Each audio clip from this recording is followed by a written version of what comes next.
प्रसंस्करण से जुड़ा होता है तो कई बार पूछा हुआ है। ध्वन्यात्मक प्रसंस्करण प्रणाली से संबंधित होता है। ध्वन्यात्मक का मतलब होता है ध्वनि निकालना। तो ऐसे बच्चे को जो पढ़ाते हैं वो भी फोनोलॉजिकल सिस्टम के द्वारा ही पढ़ाते हैं। तो अगर ये शब्द कहीं दिख जाए आप डिसलेक्सिया लगा देना, बहुत ज्यादा इंपॉर्टेंट है। एक एक बात समझ आ गई होगी।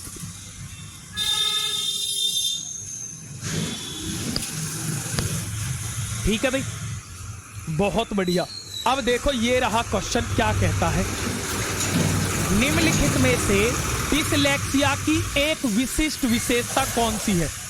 शारीरिक समन्वय में कठिनाई होती है, स्थानिक समझ में कठिनाई होती है, रचनात्मक समस्या में कठिनाई होती है, या ध्वन्यात्मक प्रसंस्करण। आप कहोगे हम गए लक्ष्य लेने, इसका मतलब पढ़ने में दिक्कत। और जिस बच्चे को पढ़ने में दिक्कत है इसका मतलब क्या है? वो सही से ध्वनि नहीं निकाल पा रहा है। तो ध्वन्यात्मक प्रसंस्करण में कठिनाई, ऑप्शन नंबर डी इसका बिल्कुल सही जवाब हो जाएगा। चलता हूं आगे। अगली जो लर्निंग डिसेबिलिटी होती है वो बहुत इंपॉर्टेंट है, बच्चा उसमें बहुत कंफ्यूज होता है। आज मैं बताता हूं क्योंकि यहां से एक क्वेश्चन आता है आपके एग्जाम में। क्या नाम है उसका? नाम है स्वैलीनता। क्या नाम है? स्वैलीनता नाम है। इसी को कहते हैं ऑटिज्म स्पेक्ट्रम।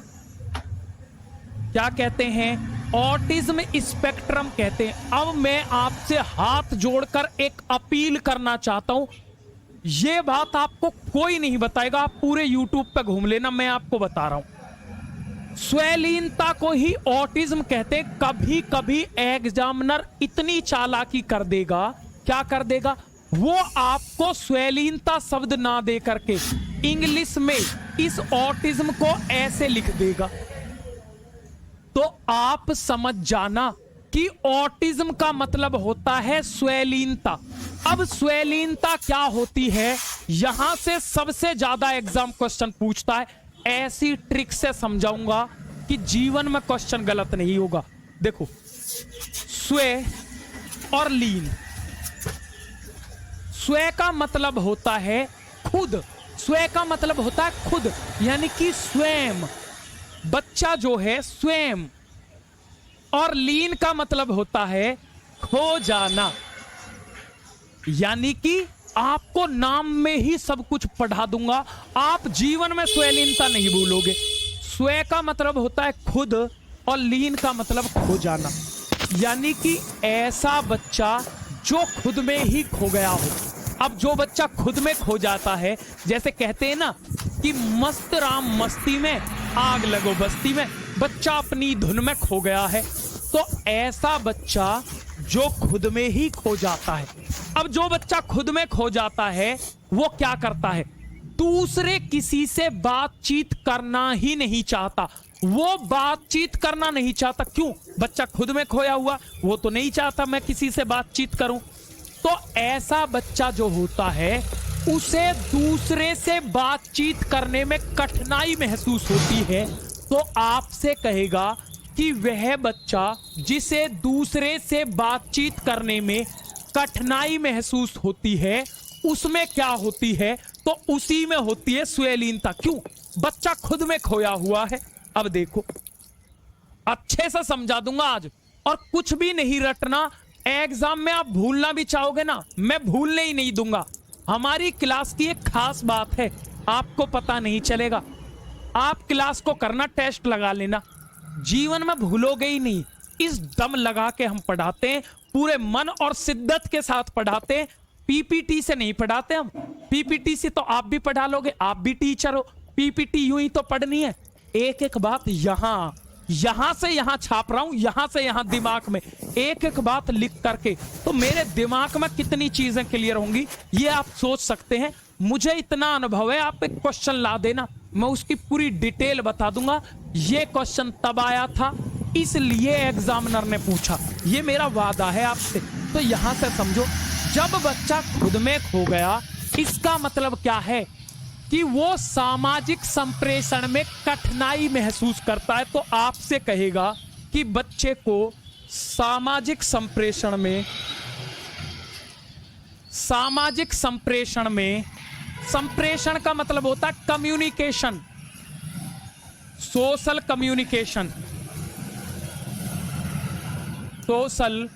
कम्युनिकेशन। वो आपसे कहेगा कि ऐसा बच्चे का जो सामाजिक संप्रेषण होता है वो अच्छा होता है क्या? आप कह देना बिल्कुल नहीं, उसे सामाजिक संप्रेषण में चुनौती महसूस होती है, कठिनाई का सामना करना पड़ता है। तो सामाजिक संप्रेषण में कठिनाई होती है। क्यों? अरे बच्चा खुद में खोया हुआ है, वो किसी से बातचीत करना नहीं चाहता, अब वो बातचीत करेगा तो कठिनाई तो होगी ही। अब एक बात बता, जब मैं खुद में खोया हुआ हूं, ऐसा बच्चा जो अपनी ही मस्ती में मस्त है, वो क्या करता है? डीजे वाले बाबू मेरा गाना चला दो, डीजे वाले बाबू मेरा गाना चला दो, डीजे वाले बाबू मेरा गाना चला दो, गाना चला दो, गाना चला दो, डीजे वाले। वो एक ही चीज को बार बार रिपीट करता रहेगा। खुद में खोया हुआ है, दूसरे से बातचीत करना नहीं चाह रहा, खुद में खोया हुआ है, तो क्या करेगा? डीजे वाले बाबू मेरा गाना चला दो, गाना चला दो। तो अपनी ही चीजों को बार बार रिपीट करता रहेगा। तो आपसे कहेगा कि दोहराव करना, पुनरावृत्ति व्यवहार, ये किसकी विशेषता है? तो आप कह देना जिस बच्चे को स्वैलीनता होती है वही बच्चा क्या करता है? चीजों का बार बार दोहराव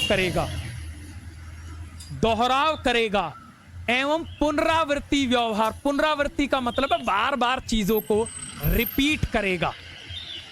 पुनरावृत्ति व्यवहार यानी कि रिपीटेटिव बिहेवियर। रिपीटेटिव बिहेवियर होता है, पुनरावृत्ति व्यवहार होता है, दोहराव करने की प्रवृत्ति पाई जाती है, बार बार एक ही चीजों को दोहराता रहेगा, रिपीट करता रहेगा। अब एक बात बता, बच्चा खुद में खोया हुआ है तो वो क्या करेगा? वो दिनचर्या का बड़ी सख्ती से पालन करेगा। क्या करेगा? दिनचर्या का बड़ी सख्ती से पालन करता है। दिनचर्या का बड़ी सख्ती से पालन करता है।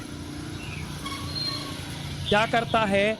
दिनचर्या का बड़ी सख्ती से पालन करता है। तो ऐसा बच्चा जो खुद में खोया हुआ, भाई आप सबसे ज्यादा टाइम किस में वेस्ट करते हो? आप करते हो दूसरे से फोन करने में। कैसे? हाँ बहन कैसी है? मैं ठीक हूं बहन, और बता कोई बात है तुझ पे? हैगी बहन, कल पापा रिश्ता देख के आए थे। हाँ लड़का हैगा, फोटो भेज दूं? भेज दे। कैसा लड़का? ठीक है। कहाँ कर रहा है?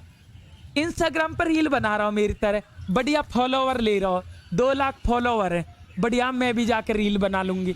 चल मिल गया। तो आप जो हैं ये इन्हीं बातों में समय को बर्बाद करते हैं। अब ये बच्चा तो वो है जो बातचीत करना ही नहीं चाहता, किसी से वास्ता रखना ही नहीं चाहता, बच्चे का नाम खुद में लीन है। ठीक है, अब जो बच्चा खुद में लीन होगा, अब वो तो खुद से मतलब रखेगा, तो वो दिनचर्या का बड़ी सख्ती से पालन करता है। तो ऐसा बच्चा दिनचर्या का बड़ी सख्ती से पालन करेगा। क्यों? उसे तो खुद से मतलब है ना, तो अपनी चीजों पर ध्यान देगा, अपनी एक एक चीजों पर ध्यान करेगा। ठीक है, और क्या करेगा? ऐसा बच्चा जो खुद में खोया हुआ है वो एक एक चीज को बहुत अच्छे से धारण करेगा। एक ऐसा बच्चा रट्टू तोता होता है तो जानकारियों का प्रतिधारण बहुत अच्छा करता है। जानकारियों का प्रतिधारण का मतलब पता क्या होता है? रट जाना उन्हें। क्योंकि ऐसा बच्चा जो खुद में खोया हुआ, उसके दिमाग में फालतू की भसेड़बाजी तो चल रही नहीं है, उसका दिमाग तो खाली है, तो वो रटता बहुत अच्छा है। तो आपको ये पॉइंट अगर याद हो गए, क्वेश्चन गलत नहीं होगा, इंपॉर्टेंट है। एक बार ट्रिक से याद करवा देता हूं। बच्चा खुद में लीन है तो संप्रेषण अच्छा होगा ही नहीं, बातचीत करना ही नहीं चाहता, खुद में खोया हुआ है, बार बार रिपीट करता रहेगा, दिनचर्या का बड़ी सख्ती से पालन करेगा, जानकारियों का प्रतिधारण करेगा। अब एक और लर्निंग डिसेबिलिटी बचती है जिसमें बच्चा बहुत कंफ्यूज होता है, लेकिन मैं इसको चुटकियों में समझा दूंगा। जिसको कहते, बच्चा कहता है सर हमें ADHD समझाओ, बड़ा दिक्कत होती है। अच्छा जी, आज के बाद नहीं होगी।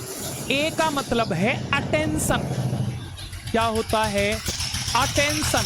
डी का मतलब होता है डेफिसिट, क्या होता है? डेफिसिट होता है। इस एच का मतलब होता है हाइपर एक्टिव, हाइपर एक्टिव। और इस डी का मतलब होता है डिसऑर्डर।